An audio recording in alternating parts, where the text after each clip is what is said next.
Hello! Single ka kasi iniwan ka, single ka kasi napagsawaan ka na, single ka kasi nasabihan kang hindi na ako masaya kaya tama na to. Hindi na ako masaya kaya ihinto na natin tong relasyon na to. Nakipag-break sa'yo kasi hindi na siya masaya. Ang gusto ko lang sabihin na huwag kang manghinayang sa relasyon at dun sa tao.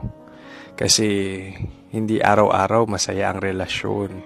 Kaya kung yung jowa mo ay looking after being happy lang all the time, definitely, hindi yan yung tamang tao.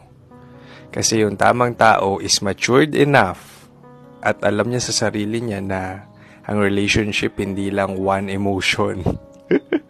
'Di ba? Usually kasi ang mga taong immature at nag-explore pa, ang gusto lang niyan talaga is happiness, good times. Paano na yan kapag nakita mo talaga yung totoong ugali ng tao? Hindi ka na mag-i-stay? Iiwan mo na? Hindi araw-araw kamahal-mahal ang tao.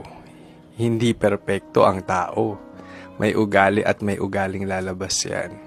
Kaya please make sure kung papasok kayo sa relasyon at magko-commit kayo dun sa taong kaya kang tanggapin kahit may ugali ka. At hindi lang puro saya yung hinahanap niya.